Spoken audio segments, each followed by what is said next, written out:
আজই ডাউনলোড করুন আর এনজয় করুন আপনার পছন্দের শো। ও খুবই রকচটা টাইপ। হট করে কোনো একটা বন্ধু ডাকলো, আমি একটু দেখা করতে চলে গেলাম। আসার পরে বলতো আমাকে বলে গেলে না তো। তো এখান থেকে আমি বুঝে গেলাম যাচ্ছে আমাকে এইভাবে চলতে হবে, মানে আমার চলনটা চেঞ্জ হয়ে গেল। এবার যখন আমি চেঞ্জ হতে শুরু করলাম তখন এবারে আমাকে বলতে শুরু করলো, আমি না থাকলে তোমার যে কি হতো। ভালোবাসা নেই যে বয়স, নিয়ম নেই যে কোনো, স্বামী স্ত্রী থাকবো সাথে, বিপদ এলেও যেন। যতই বাধা এসেছে পথে, ছাড়িনি তোমার হাত, আমরাই হব সেরা জুটি, করবো বাজিমাত। চারজন দারুণ স্বামী স্ত্রীর জুটি আজকে আমার মঞ্চে। সবার সাথে আমরা এখন পরিচয় করব। অন্তরা, কৌশিক, কিভাবে একে অপরকে চিনলে? দুজনেই আগরতলার মানুষ? হ্যাঁ, দুজনেই। ওকে। ছোট থেকেই আমার খুব ইচ্ছে ছিল এভিয়েশন ইন্ডাস্ট্রিতে যাওয়ার। আচ্ছা। তো আমি ওর ব্যাপারে অ্যাকচুয়ালি আমি খোঁজ পাই ফেসবুকে। তো আমার মানে মনে মনে মাথায় ঘুরছিল যে ওর সঙ্গে কি করে দেখা হবে। অ্যাকচুয়ালি আমার বাবার একটা দোকান আছে, চশমার দোকান ত্রিপুরাতে। তো ওখানে আমি একদিন বসেছিলাম, হঠাৎ করে দেখলাম ও ঠিক আমাদের দোকানের সামনে দিয়ে যাচ্ছে। তো ওর পেছন পেছন আমি গেলাম। ওকে। এটিএম এ ও যখন টাকা তুলতে গেল, তারপর ওর থেকে নাম্বার নিয়ে তারপর ও আমাকে একটা ইন্টারভিউ ডেট দিল, ওখানে গেলাম, গিয়ে ওই আমাকে অনেকটা গাইড করেছে, আমি পেয়েওছি চাকরি। তো তুমি করোনি কেন? এত যখন ভালো লাগতো। না, আমি অ্যাকচুয়ালি মডেলিংটাও আমি ছোট থেকে বরাবর অভিনয় জগৎটা ভীষণ পছন্দ করতাম। মানে দুটোই একসাথে ভালো লাগতো? একসাথে, কিন্তু বাড়িতে রাজি কিছুতেই মানে দুটোই বাড়িতে অপছন্দ করতো। কিন্তু দুর্ভাগ্যবশত আমার বাবা মা রাজি হয়নি, তো আমি করতে পারিনি। শেষমেশে ওর থেকে মানে ওর সঙ্গে ওইভাবেই আলাপ, তারপর ফ্রেন্ডশিপ হয়। ওকে। তারপর বিয়ে। এভিয়েশন থেকে কেন চলে এলে কৌশিক? তোমার ওয়াইফের এত পছন্দের একটা প্রফেশন ছিল। এভিয়েশনের মধ্যে সমস্যা আছে তো। কি সমস্যা? অনেক মানুষের সাথে আমার কোঅর্ডিনেশন করতে হয়, তো মানে আমাকে ছাড় দিতে হচ্ছে তো। না মানে আমিও করব না, ও করবে না, ওরম ব্যাপার হয়ে গেছে। এটা আবার কি কথা? তারপর বিজনেসে ঢুকে গেলাম। বিজনেসে ঢোকার পরও যত আমার ফিনান্সিয়াল ট্রানজাকশন হয় আমি নিজেও জানি না কত আছে, সব ওই জানে। তাহলে সংসারে তোমার ভূমিকাটা কি? কি বেচারার মতো বলছে। বলছে কিচ্ছু নেই, কিচ্ছু নেই, কোনো পজিশন নেই। কোনো পজিশন নেই। আর সংসারের কাজ কি করে বাড়িতে? এটা সব তুমি করো? রান্না বান্না ঘর? না, লোক তো আছে, কিন্তু মানে ও না মানে আমার হাতে রান্না খেতেই বেশি প্রেফার করে। হ্যাঁ, তো মানে ওই রান্নাটা আমারই করতে হয়। Very good.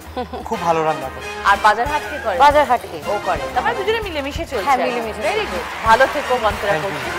পায়েল, তুই পায়েল, দুজনেই ডান্সার। ছোটবেলা থেকে পরিচয়। আমি বলি, তার কারণ যখনকার কথা তখন ওর কোনো সেন্স নেই, আমার কিছুটা সেন্স আছে। তার কারণ হচ্ছে তখন আমার 5 বছর বয়স, আমার বাড়ি কৃষ্ণনগরে, ওর বাড়ি শান্তিপুরে। আচ্ছা। তো ও যখন হবে তখন ওর মা মানে আমার শাশুড়ি মা এখনকার, তিনি কৃষ্ণনগর নার্সিং হোমে ভর্তি হন এবং ওর বাড়ির লোক তারপরে শান্তিপুরে ফিরে যায়।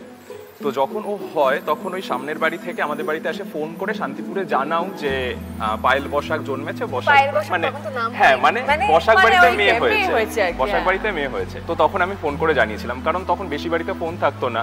তো এইভাবেই তখন আর কি পরিচয়। তারপরে আমরা একই জায়গায় নাচ শিখতে শুরু করি, কৃষ্ণনগর একটি নাচের স্কুলে, শ্রীমতী গোপা মুখার্জি। তো ওনার কাছে শিখতে শুরু করি, আস্তে আস্তে বড় হই, দেন প্রোগ্রাম ইত্যাদি এইগুলো আস্তে আস্তে হয়। আর তুমি থাকতে কৃষ্ণনগরে, ও থাকতো শান্তি। হ্যাঁ হ্যাঁ হ্যাঁ। তোমাকে দেখলে বোঝা যায় না তোমার 27, তোমার দেখলে মনে হয় 20 কি 21 হবে। Thank you so much. আর ও তো 15। বেবি, সংসার করতে পারো? ওইটাই তো শিখেছি ওর কাছ থেকে, মানে রান্না করা থেকে শুরু করে সমস্তটা ও হাতে করে শিখিয়েছে। মানে আমি যখন একদিন ল্যাবে যাচ্ছি, তো আমি বললাম যে আমার ডিমটা একটু সিদ্ধ করে দে। এসে দেখছি যে একটা বড় গামলায় একটা ডিম সিদ্ধ করে ওয়েট করছে যে কতক্ষণে ওটা মানে ফুটবে। হ্যাঁ ফুটবে। তারপর বলেছে ভাতটা একটু ঠান্ডা করে দে, আমি টিফিন নিয়ে যাব। তো আমি পুরো হাঁড়িতে ফু দিচ্ছি যে কতক্ষণে ভাতটা। বলতেও মানে লজ্জা লাগছে না। এইটুকু একটা টিফিন বাক্সতে ভাত রাখবে, তার জন্য গোটা একটা হাঁড়িতে দেখলাম ফু দিয়ে যাচ্ছে। আমার মাথা গেল খারাপ হয়ে, আমি ল্যাব সামলাচ্ছি, বাড়ি সামলাচ্ছি, তোকে মানুষ করছি, আমি আর মানে কত দিক সামলাবো। শুনেও বেরিয়ে গেল বাড়ির বাইরে। তাই সংসার করতে গিয়ে কি বুঝলে পায়েল কেমন? শুরুতে পায়েল খুব বাধ্য, আস্তে আস্তে ওর যে আরেকটা সাইড রয়েছে যেটা হচ্ছে এক মেরে দেবো।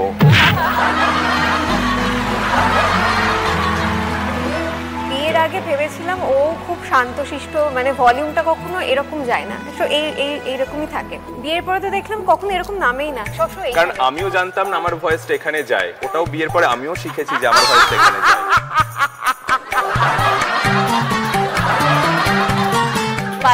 রেগে যাও না তো? রাত বিরতে বাড়ি থেকে বেরিয়ে যাও না না তো? এখন ওইটা একদম এখন বেরিয়ে গেলে কৃষ্ণনগর থেকে হাঁটতে হাঁটতে শান্তিপুর যেতে হবে। হ্যাঁ ওইটা একদিন বেরিয়েও গেছিলাম, তারপর দেখছি না খুব রোদ, ট্যান পড়ে যেতে পারে, ফিরেই যায়।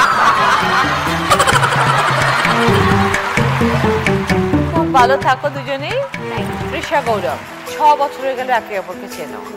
কাশ্মীরে দেখে একদিন দেখলেন আর তারপরে বললেন বিয়ে করতে?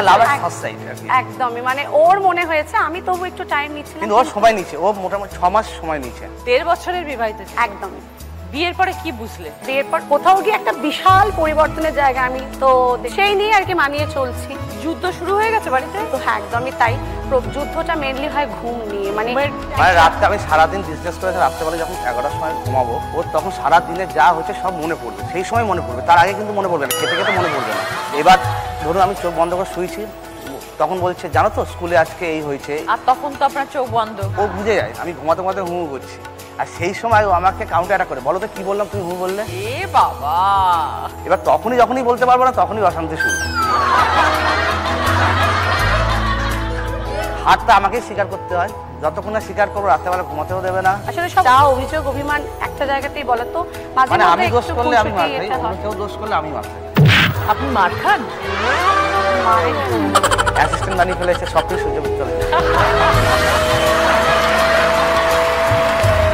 সংসারের পাশাপাশি চলতে গিয়ে কি বুঝলে একে অপরকে? ও ভীষণ কেয়ারিং, আমার জীবনে চলার পথে ওকে ছাড়া আমার সিচুয়েশনে আমি চলতে পারবো না। ওকে, ভালো থেকো তৃষা এবং গৌরব, সুন্দর থেকো। রিয়া আসানসোলে বাপের বাড়ি, সেখান থেকে কলকাতায় বিয়ে হলো, কিভাবে পরিচয় একে অপরের সাথে? আমি আমার স্কুলিং কলেজ সব আসানসোলে কমপ্লিট করার পরে যখন আমি এখানে প্রথম চাকরি পেলাম, তারপরে আমার বাড়ি থেকে ম্যাট্রিমনি সাইটে অ্যাড দিয়েছিল যে দেখা যাক জাস্ট যে যদি কোনো ভালো ছেলে পাওয়া যায়। তো বিয়ের পরে এখন 15 বছর হয়ে গেল।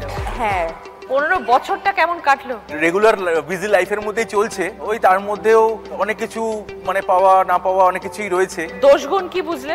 ও খুবই রকচটা টাইপের, মানে খুব তাড়াতাড়ি রেগে যায়, মানে হট করে কোনো একটা বন্ধু ডাকলো, আমি একটু দেখা করতে চলে গেলাম, তো ও আমাকে বেশি আসার পরে বলতো আমাকে বলে গেলে না তো। আমি তো আমার তো ওই প্র্যাকটিসটা ছিল না যে আমাকে বলে পারমিশন নিয়ে যেতে হবে, তো এখান থেকে আমি বুঝে গেলাম যাচ্ছে আমাকে এইভাবে চলতে হবে, মানে আমার চলনটা চেঞ্জ হয়ে গেল। এবার যখন আমি চেঞ্জ হতে শুরু করলাম তখন এবারে আমাকে বলতে শুরু করলো আমি না থাকলে তোমার যে কি হতো। তখন আমি ভাবলাম যে বাবা তাহলে আমি তার আগে আমি কিভাবে তাহলে বেঁচেছিলাম।